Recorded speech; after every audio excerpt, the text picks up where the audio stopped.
자, 앞분들에게 다시 한번 이렇게 인사할까요? 하나님은 당신을 향한 계획을 갖고 계십니다. 네, 아멘이십니까? 하나님은 우리 조국과 우리 교회와 우리를 향한 계획을 갖고 계신 줄로 믿습니다. 눈에 보이지는 상황과 현상 속에 작아지지 마시고 하나님께 기도하며 이 혼돈 속에 새로운 질서를 만들어 가시며 하나님은 하나님의 계획과 뜻을 이루어 가실 줄로 믿습니다. 그 하나님의 계획과 인도하심 속에 바울이 3차 연도 여행의 마지막 지점인 예루살렘에 도착하게 되었습니다. 예루살렘에 도착해 보니까요, 놀라운 일들은 유대 사람들 가운데서도 믿는 사람들이 수만 명이 되었다는 것을 알게 되었습니다. 이방 땅뿐만 아니라 유대 예루살렘에서도 복음의 역사는 계속 진행되고 있었습니다. 그런데 복음이 증거되는 것만큼 문제는 뭐냐면 바울을 무너뜨리고 바울을 여러분 끊임없는 거짓 뉴스와 혐오로 바울을 무너뜨리려고 하는 존재들이 있었다는 것입니다. 바울이 유대 사람의 풍속도 지키지 말라고 하면서 모세를 배척하라고 가르친다는 거짓 가르침들로 바울을 모함하는 이야기가 유대 예루살렘에도 존재하고 있었습니다. 예루살렘의 교회 지도자들은 그런 바울의 오해를 종식시키기 위해서 정결 예식을 준비하고 있지만 돈이 부족해서 진행하지 못하는 사람들에게 바울에게 제안합니다. 당신이 그 돈을 들여서 정결 예식을 마무리하게 해달라고. 바울은요, 교회 지도자들의 그 조언을 받아들입니다. 오해를 씻기 위하여서 바울이 그들과 함께 정결 예식을 감당하고요, 그때 적지 않게 돈이 들어갔던 정결 예식의 모든 비용을 바울이 지불을 합니다. 어떤 사람은 바울이 타협을 하였다고 이야기하며 비판도 하지만 복음을 위해 이방인에게는 이방인 문화의 옷을 입을 수 있었던 바울, 유대인에게는요, 유대인의 문화에 눈높이를 맞추는 바울의 모습이 저에게는 참 도전적이었고 감동적으로 다가왔습니다. 하지만 그런 노력이요, 아무런 의미가 없는 것처럼 마치 무색할 정도로요, 사도행전 21장 27절부터 29절에 이런 사건이 벌어집니다. 함께 읽겠습니다. 시작. 그 이래가 거의 끝나갈 무렵에 아시아에서 온 유대 사람들이 성전에서 바울을 보고 군중을 충동해서 바울을 붙잡아 놓고 소리쳤다. 이스라엘 동포 여러분, 합세하여 주십시오. 이 자는 어디에서나 우리 민족과 율법과 이곳을 거슬러서 사람들을 가르칩니다. 더욱이 이 자는 그리스 사람들을 성전에 데리고 들어와서 이 거룩한 곳을 더럽혀 놓았습니다. 이는 그들이 에베소 사람 드로비모가 바울과 함께 성내에 있는 것을 전해 보았으므로 바울이 그를 성전에 데리고 들어왔으리라고 생각하였기 때문입니다. 이번엔 문제가 뭐냐면 바울이 이방 사람들과 성내에 있는 것을 누가 보았습니다. 근데 그들의 상상력은 어디까지 갔냐면 이방 사람들과 함께 어디에 들어갔다는 것입니까? 성전에 들어가서 성전을 더럽혔을 것이라고 생각합니다. 확인한 것이 아니라 무엇한 것입니까? 생각한 것입니다. 근데 그 생각한 것만으로도 바울이 성전을 더럽혔다고 사람들을 선동하고 사람들을 들끓게 하여서 오늘 바울이요, 바로 천부장에게 포박을 당하게 됩니다. 바울은요, 억울함 때문에 잡혔지만 그럼에도 불구하고 기회가 있을 때마다 무엇을 증거하기 위해서요? 복음을 증거하기 위해서 애쓰는 모습을 알 수 있습니다. 사도행전 22장에 보면 바울은 기회를 달라고 말해서 그가 어떤 사람인지를 변론합니다. 예수 믿기 전에는 예수 믿는 사람들을 핍박했던 사람이 자신이라는 것입니다. 가말리엘의 문화의 안에 있으면서 길르기아 다소 출신으로서 유대교에 대해서는 누구보다 잘 알고 있는 사람이 자신이라는 것입니다. 하지만 다마스쿠스로 가는 여정 가운데 누구를 만나게 되었습니까? 예수를 만나게 되었습니다. 찬란한 빛으로 다가오신 예수님 때문에 눈이 멀었지만 하나님이 보낸 사람으로 인하여서 다시 눈을 떴을 때 비로소 보아야 될 것을 보게 되었고, 이방의 사도로 하나님이 나를 불렀다고 바울이 증거하고 있는데 또 사람들이 무엇을 합니까? 난리를 칩니다. 그래서 바울은요, 천부장에 의해서 감옥에 갇히게 되었습니다. 사도행전 22장에서 바울이 변론하는 것이 중간에 끊어지고 나서 사도행전 23장부터 26장까지는 바울이 앞으로 진행하고 겪게 될 여러분 변호, 즉 재판에 대한 이야기들을 소개하고 있습니다. 오늘 사도행전 21장부터 24장까지 올려다 보니까 많은 내용이 좀 압축되고 있습니다. 그럼에도 불구하고 잘 따라오실 수 있을 줄로 믿습니다. 여러분, 그 재판의 내용을 요약하면 이 표와 같습니다. 표를 한번 띄워주실까요? 첫 번째 재판은 사내들인 공회에서의 재판입니다. 오늘 바울이 이제 거기서 변론하는 장면들을 우리가 알 수가 있고요. 두 번째는요, 벨리스 총독 앞에서의 재판입니다. 세 번째는 베수도 총독 앞에서의 재판이고요. 네 번째는 아그리빠 왕 앞에서 재판을 행하게 됩니다. 특별히 천부장에게 잡혀 있었을 때 여러분 많은 유대인들이 찾아와서 바울을 고소하고 있습니다. 그런데 바울이 고소하는 그 첫 번째 재판인 사내들인 공회에서는요, 부활의 문제 때문에 바울과 싸우는 것이 아니라 누구끼리 싸웁니까? 자기들끼리 싸우다가 재판이 끝나버립니다. 사도행전 23장 6절부터 7절까지의 말씀입니다. 함께 읽겠습니다. 시작. 그런데 바울이 그들의 한 부분은 사두개파 사람이요 한 부분은 바리새파 사람인 것을 알고서 의회에서 큰 소리로 말하였다. 동포 여러분, 나는 바리새파 사람이요 바리새파 사람의 아들입니다. 나는 지금 죽은 사람들이 부활할 것이라는 소망 때문에 재판을 받고 있습니다. 바울이 이렇게 말하니 바리새파 사람과 사두개파 사람 사이에 다툼이 생겨서 회중이 나누어졌다. 바울은 다른 말을 하지 않았습니다. 나는 부활하신 누구를 증거하고 있다? 예수를 증거하고 있고 그 부활의 문제 때문에 이 재판장에 서 있다는 거예요. 그 재판의 이야기를 듣자 누구와 싸우고 있습니까? 바리새파 사람들과 사두개파 사람들이 싸우다가 재판의 결론을 내리지 못하고 사내들인 공회의 재판은 끝나버립니다. 그래서 이 천부장은 다시 바울을 가두게 되는데요. 이 재판 이후에 어떤 일이 벌어지냐면 바울이 죽기 전까지는 나는 먹지도 않고 자지도 않겠다는 40명의 결사대가 구성이 됩니다. 그런데 이 40명의 결사대가 구성된 것이 또 우연히 누구에게 알려지게 됩니까? 천부장에게 알려지게 되고요. 천부장은 이 바울을 살려내기 위해서 많은 군대를 동원하여서 가이사랴에 있는 누구에게 보내게 됩니까? 벨릭스에게 보내게 됩니다. 근데 그 가이사랴에 있는 그 바울을 또 고소하겠다고 예루살렘에서 많은 유대인들이 찾아옵니다. 그래서 드디어 두 번째 재판인 누구 앞에서의 재판이요? 벨릭스 총독 앞에서의 재판이 벌어지게 되고요. 그 재판의 결과가 오늘 여러분과 함께 읽었던 22절과 23절입니다. 함께 읽겠습니다. 시작.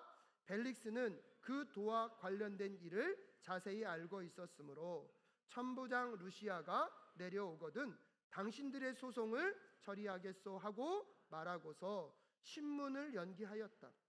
그리고 백부장에게 명령하여 바울을 지키되 그에게 자유를 주고 그의 친지들이 돌보아 주는 것을 막지 말라고 하였다라고 이야기하고 있습니다. 22절에서 벨릭스는요 무엇에 대해서 잘 알고 있다고 소개하고 있습니까? 도에 대해서. 이 도는요 그리스도교를 말하는 것입니다. 벨리스 총독이 이거에 대한 이해가 잘 있었던 이유는 벨리스 총독의 유대 지역에 관찰하는 그 중심 지역이 유대 지역이었기 때문입니다. 그리고 오늘 본문 말씀에 보면 그의 아내는 어디 사람이라고 얘기하고 있습니까? 유대인 두루실라라고 이야기하고 있습니다. 벨리스 총독은요 유대 사회의 사정에 밝은 사람이었습니다. 그렇다면 상상해 보십시오. 유대인들 안에 지금 가장 큰 화두 중에 하나가 그리스도교입니다. 그 그리스도교에 대해서 들었을까요? 못 들었을까요? 들었을 것입니다. 그리고 오늘 본문에서도 그 도에 대해서 벨릭스는 잘 알고 있다고 이야기하고 있습니다. 그리고 여러분 기억하십니까? 사도행전의 역사 속에서 바울이 한번 종교 문제 때문에 재판에 올라간 적이 있습니다. 하지만 그때 어떤 판결이 났습니까? 로마법으로는 유대교의 이 종교의 법을 다룬다 다루지 않는다? 다루지 않는다라고 이미 한번 선언되어 있습니다. 그러면 벨릭스의 관점에서 보면 지금 바울이 이 종교 문제에 대한 소송에 대해서 죄가 있다고 없다고 알고 있었을까요? 몰랐을까요? 알고 있었을 가능성이 높습니다. 그럼에도 불구하고 오늘 벨릭스 총독은요 여러분 이 모든 재판에 대한 결론을 내지 않습니다. 오히려 여러분 이 벨리스 총독은요 결론을 내는 것이 아니라 천부장 누가 와야 한다고 얘기하고 있습니까? 지금 루시아가 올 때까지 기다려야 된다고 이야기하면서 재판을 유보시키고 있습니다. 재판의 결과를 모르고 있는 것이 아니라 의도적으로 재판을 뭐하고 있습니까? 미루고 있습니다. 왜 그런지 아십니까? 여러분 27절 말씀 함께 읽겠습니다. 시작. 두 해가 지난 뒤에 보르기오 베스도가 벨릭스의 후임으로 직책을 맡게 되었다. 그런데 벨릭스는 유대 사람의 환심을 사고자 하여 바울을 가두어 둔 채로 내버려 두었다. 바울을 감옥에 둔 이유와 목적이 무엇입니까? 누구의 환심을 사기 위해서요? 유대 사람들의 환심을 사기 위해서. 자기의 정치적 이점과 자기의 정치적 자리를 잘 지키기 위해서 오늘 바른 판결을 내리는 것이 아니라 오히려 바른 판결을 내려야 할 여러분 베스도는요 오히려 유대 사람들의 환심을 사기 위해서 유보시키고 있는 것을 알 수 있습니다. 또한 벨릭스는 세상의 정치와 명예에 관심이 있었을 뿐만 아니라 여러분 26절 말씀을 한번 읽어볼까요? 26절 함께 읽겠습니다. 시작. 동시에 그는 바울에게 돈을 받을까 하고 은근히 바랐다. 그래서 그는 바울을 자주 불러내어 이야기를 나누었다라고 이야기하고 있습니다. 24절에 보면 바울이요 그의 아내와 함께 누구를 찾아갑니까? 바울을 찾아갑니다. 24절에 보면 한번 같이 읽어볼까요? 시작. 며칠 뒤에 벨릭스가 유대 여자인 자기 아내 두루실라와 함께 와서 바울을 불러내어 그리스도 예수를 믿는 믿음에 관하여 바울이 설명하는 것을 들었다라고 이야기합니다. 오늘 바울이요 아내와 같이 와서 바울에게 이 벨릭스가 바울에게 와서 무엇을 듣는 척하고 있습니까? 믿음과 복음에 대해서 듣는 척합니다. 근데 벨릭스 안에는 뭐가 가득합니까? 돈과 명예에 대한 욕망이 가득 차 있습니다. 겉으로는 복음을 듣는 척하고 있습니다. 하지만 내부에는 복음과 관계없이 그의 욕망을 채우려고 하는 벨릭스의 모습을 여러분 잘 기억하실 수 있었으면 좋겠습니다. 겉은 복음을 들어요. 겉은 예배해요. 겉은 신앙생활을 하고 있어요. 하지만 그 안에 누가 계시지 않습니까? 예수님이 계시지 않습니다. 바울이 그것을 알았는지는 모르겠지만 그의 질문에 대해서 바울은요 복음에 대해서 세 가지 키워드로 핵심만 전달하고 있습니다. 그 당시 복음에 있어서 최고의 전문가는 누구였습니까? 바울이었습니다. 바울은 그 벨릭스가 믿음에 대해서 묻자 세 가지 키워드로 복음을 압축하고 있습니다.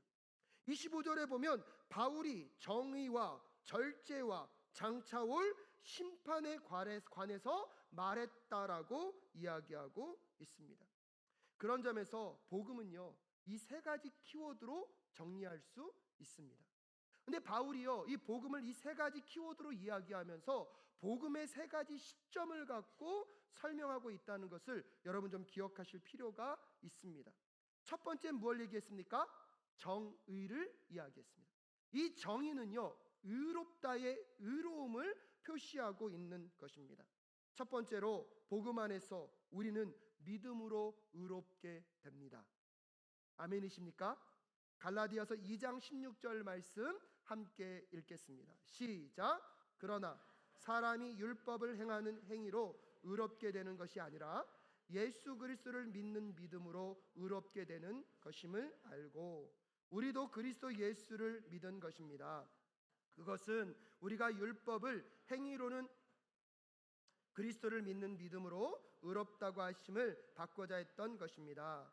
율법을 행하는 행위로는 아무도 의롭게 될 수 없기 때문입니다. 예수님께서 나의 죄 때문에 죽으셨고 죽음에 머물러 계지 않으시고 부활하셨습니다. 부활하신 그 예수님은 승천하셔서 다시 오심을 약속하셨습니다. 그 예수를 믿음으로 내 삶의 주인으로 받아들인 모든 사람들은 예수 그리스도 안에서 하나님이 의롭다 칭하셨는 줄로 믿습니다. 그것이 구원되었다는 의미이고요 하나님의 자녀가 되었다는 것이며 하나님의 백성이 되었다는 선언인 줄로 믿습니다. 여러분이 어떠한 처지와 어떤 환경에 있든지 간에 예수님을 나의 구주, 나의 하나님으로 믿었다면 의로운 자로 이미 구원이 이루어졌음을 기억하실 수 있기를 주님의 이름으로 축복합니다. 그래서 앞에서 말한 정의, 칭의의 구원, 이미 우리에게 어떠한 구원입니까? 이루어진 구원을 말하고 있습니다. 그렇다면 그 구원을 받은 사람은 어떠한 삶을 살아야 합니까? 내 삶의 주인이 내가 아니라 누구이심을요? 하나님이심을 인정하며 그 하늘 백성다운 삶을 살아야 할 줄로 믿습니다. 그래서 두 번째로 복음 안에서 절제의 열매를 맺으며 살아가야 하는 것입니다. 절제하며 살아가는 것은 내 삶의 주인이 내가 아니라 예수 그리스도이심을 인정하는 삶입니다. 자신의 욕망을 다스리며 자신의 야망을 따라 사는 것이 아니라 오직 하나님의 뜻에 순종하며 살아가는 것이 절제의 삶입니다. 예수님을 이용해서 나의 꿈과 나의 욕망을 이루는 것이 아니라 내 자신을 온전히 주님께 내어드리고 하나님의 뜻과 하나님의 계획과 하나님의 영광을 향하여 나아가는 삶, 절제의 열매가 있는 하나님 나라 백성의 삶인 줄로 믿습니다. 그러기에 내 마음을 세상의 욕망으로 채우는 삶이 아니라 성령의 열매를 맺어가며 여러분 절제의 삶을 살아내실 수 있기를 주님의 이름으로 축복합니다. 그래서 디도서 2장 11절과 12절에서 이렇게 이야기합니다. 함께 읽겠습니다. 모든 사람에게 하나님의 구원의 은혜가 나타났습니다. 그 은혜는 우리를 교육하여 경건하지 않음과 속된 정욕을 버리고 지금 이 세상에서 신중하고 의롭고 경건하게 살게 합니다. 할렐루야. 여러분 그 은혜로 이미 우리는 구원을 얻었습니다. 아멘이십니까? 이미 칭의의 구원이 우리에게 임하였는 줄로 믿습니다. 사람들이 뭐라 한다 할지라도 나는 누구의 자녀이며 나는 누구의 백성이며 잊지 마실 수 있기를 주님의 이름으로 축복합니다.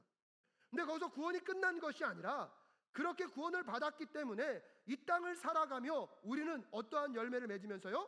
절제의 열매를 맺으면서 나의 욕망과 나의 꿈을 이루는 삶이 아니라 하나님의 뜻과 영광을 위하여서 내 자신을 내어드릴 수 있는 절제의 삶으로 나아가야 하는 그 성화의 구원을 함께 이루어가는 우리 모두가 될 수 있기를 주님의 이름으로 축복합니다.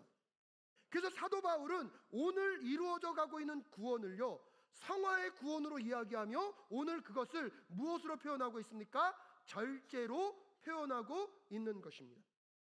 왜 우리가 오늘 그러한 삶을 살아가는 것이 중요합니까? 사랑하는 여러분, 장차 오실 예수 그리스도의 그날에 여러분 복음 앞에 우리는 또한 무엇이 있기 때문입니까? 심판이 있기 때문입니다. 그 심판은요 우리가 두려움과 떨림으로 기다릴 것이 아니라 그 심판의 때에 하나님께서 우리를요 영화로운 존재로 변화시키실 줄로 믿습니다. 하나님이 계획하셨던 구원의 그 완성이 예수 그리스도에 오시는 그날에 영화롭게 여러분 이루어질 줄로 믿으십니까? 그러게 이 땅에서 절제의 열매를 맺으며 다시 오실 예수 그리스도를 바라보며 그 심판의 때를 준비하는 이루어질 구원을 바라보며 오늘을 살아가는 우리 모두가 되어야 할 줄로 믿습니다. 그래서 히브리서 9장 27절과 28절에서 이렇게 얘기합니다. 함께 읽겠습니다. 사람이 한 번 죽는 것은 정해진 일이요 그 뒤에는 심판이 있습니다. 이와 같이 그리스도께서도 많은 사람의 죄를 짊어지시려고 한 번 자기 몸을 제물로 바치셨고 두 번째로는 죄와는 상관없이 자기를 기다리고 있는 사람들에게 나타나셔서 구원하실 것입니다. 아멘. 사도 바울이 복음을 세 가지 단어로 정리했습니다. 첫 번째가 뭐였습니까? 정의, 의, 칭의의 구원. 예수를 믿음으로 의롭다 칭함을 받은 이미 우리에게 허락된 구원을 이야기하고 있습니다. 하지만 그 구원을 얻은 사람들은 두 번째 절제의 열매를 통하여서 여러분 성화의 구원을 이루어가야 할 줄로 믿습니다. 그런 자들에게 세 번째 구원인 미래에 우리에게 다가올 영화의 여러분 하나님께서 완성하실 그날이 우리에게 반드시 있게 될 줄로 믿습니다. 그것을 무엇으로 표현한 것입니까? 심판이라는 단어로 요약하고 있습니다. 바울이 이렇게 복음에 대해서 세 가지 단어로 압축하여서 분명하게 벨릭스에게 이 복음을 받아들이고 무엇하라고요? 회개하라고 촉구하였습니다. 그런데 여러분, 오늘 벨릭스의 반응은요, 복음을 받아들였습니까? 아니면 두려워하고 있습니까? 두려워하고 있어요. 그러면서 바울 보고 그만 얘기하라고, 나중에 다시 얘기하자고. 여러분, 이 장면이 얼마나 안타깝습니까? 그 당시 복음에 있어서 1인자는 누구입니까? 바울입니다. 바울이 친히 복음에 대해서 설명해주고 있는데 얼마나 잘 대답할 수 있겠습니까? 근데 그 기회를요, 오늘 벨릭스는요 거절하고 있습니다. 무엇이 오늘 이 벨릭스로 인해서 이렇게 두렵게 만들고 있었을까요? 여러분, 벨릭스의 두려움은 다른 게 아닙니다. 오늘 벨릭스의 마음속에는요 뭐로 가득합니까? 돈과 세상의 명예로 가득 차 있습니다. 복음의 말씀을 들을 때에 이 복음을 받아들이려면 무엇을 내려놓아야 됩니까? 돈과 세상의 명예를 내려놓아야 됩니다. 이것을 잃어버릴 것이 두려워서 오늘 복음 앞에 벨릭스는 두려워 떨고 있습니다. 벨릭스만 그렇습니까? 여러분, 사도행전을 가만히 읽어보면 저는 유대인들의 열심이 어떨 때는 이해가 되지 않습니다. 뭐 바울을 죽이는 게 그렇게 중요하다고 목숨 걸고 누구를 죽이려고 합니까? 바울을 죽이려고 합니다. 근데 여러분, 유대인들의 열심을 가만히 들여다보면 두려움이 있다는 걸 알게 됩니다. 왜냐하면 복음이 증거될 때마다 그들은 그들의 기득권을 자꾸 뭐예요? 위협받습니다. 그들의 전통과 그들의 신앙의 유산들이 자꾸 위협받는 것 같으니까 그것들을 잃어버릴까 봐 오늘 유대인들은요 두려워하고 있습니다. 그들의 선민의식, 그들 안에 있는 종교적, 정치적, 사회적 기득권을 복음이 증거되는 곳마다 흔들어 버리니까 여러분, 오늘 유대인들은 그것을 잃을까 두려워서 복음을 증거하고 있고 복음을 전파하고 있는 누구를 죽이려고 하고 있는 것입니까? 바울을 죽이려고 하고 있는 것입니다. 복음 앞에서 유대인들과 벨릭스의 두려움은 무엇입니까? 자꾸 무엇을 잃어버릴까 봐, 이것만 있으면 내 삶이 더 편안해질 것 같고 이것만 있으면 내 삶이 안정될 것 같은데 마치 이것을 잃어버릴까 봐 두려워하며 복음이 찾아왔음에도 불구하고 복음을 거절하고 있는 벨릭스와 유대인들의 모습이 오늘 우리들의 모습은 아닌지 여러분 잘 돌아보실 수 있기를 주님의 이름으로 축복합니다. 그것만 있으면 안전될 줄 알았지만 여러분 가만히 보십시오. 유대인들은 그들의 전통의 감옥에 갇혀 있고요, 자기 기득권의 감옥에 갇혀 있습니다. 벨릭스는요 재물과 명예의 감옥에 갇혀 있습니다. 여러분, 그것을 알 수 있는 게 무엇입니까? 그들이 지금 무엇하고 있습니까? 두려워하고 있다는 것입니다. 무엇을 잃을까 봐. 하지만 여러분 기억하십시오. 복음 앞에 우리는 잃는 것이 아니라 진정한 자유를 얻게 될 줄로 믿습니다. 아까 복음 앞에 첫 번째, 하나님 앞에 우리가 의로운 백성이 되었다는 것, 누구의 자녀가 되었다는 거예요? 하나님의 자녀가 되었다. 그래서 성경은 약속하고 있어요. 구원받은 모든 사람들에게 장차올 하나님의 영광스러운 그 나라를 뭐 하겠다고요? 상속하겠다고요. 유대인들이 붙잡고 있는 것은 이 세상의 한 부분입니다. 벨릭스가 붙잡고 있는 것은 이 세상의 한 부분이지 전체가 아닙니다. 하지만 복음 앞에서 여러분 우리가 구원을 받는다는 것, 이 땅의 주관자 되시고 모든 것을 갖고 계신 하나님의 자녀가 된다는 사실을 꼭 기억하실 수 있기를 주님의 이름으로 축복합니다. 그럼 묻겠습니다. 잃어버리는 것입니까? 모든 것을 얻는 것입니까? 예, 바울은 그걸 알고 있기 때문에 신기하지 않습니까? 바울을요 누가 가뒀습니까? 벨릭스가 가뒀어요. 근데 가둔 벨릭스는 두려워하고 있고요, 갇힌 바울은요 자유하고 있습니다. 사랑하는 사랑교회 성도 여러분, 이것이 복음인 줄로 믿습니다. 복음이 선포되는 곳에 누군가는 두려워합니다. 왜? 이 복음을 받아들이려면 내 가치관을 내려놔야 되거든요. 내 삶의 체계가 무너져야 되거든요. 여러분 기억하셔야 합니다. 그 체계가 무너져야 여러분을 두렵게 하는 그 감옥으로부터 자유함을 경험하게 될 줄로 믿습니다. 그렇기 때문에 그 복음이 다가왔을 때에 여러분 그 복음을 받아들이는 자들만이 오늘 바울이 말하고 있는 여러분 정의와 절제와 심판을 두려워하는 것이 아니라 심판을 기다릴 줄 아는 복음의 삶을 살아가게 될 줄로 믿습니다. 비록 이 땅에서 여러분이 어떠한 환경과 어떠한 처지에 놓여 있다 할지라도 기억하십시오. 내가 예수를 믿었다면 나는 그분 앞에 칭의 의롭다함을 받은 하나님의 자녀가 되었는 줄로 믿습니다.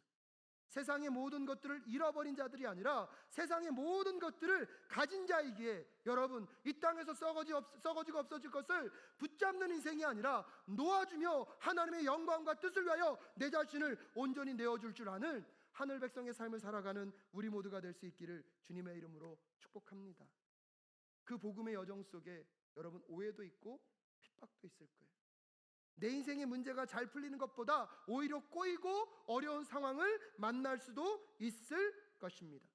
그럼에도 불구하고 그 복음 앞에서 여러분, 세상이 주는 두려움의 감옥이 아닌 복음의 자유함과 복음의 기쁨과 복음의 풍성함을 맛볼 줄 아는 우리 모든 사랑교회 성도님들 되실 수 있기를 주님의 이름으로 축복합니다.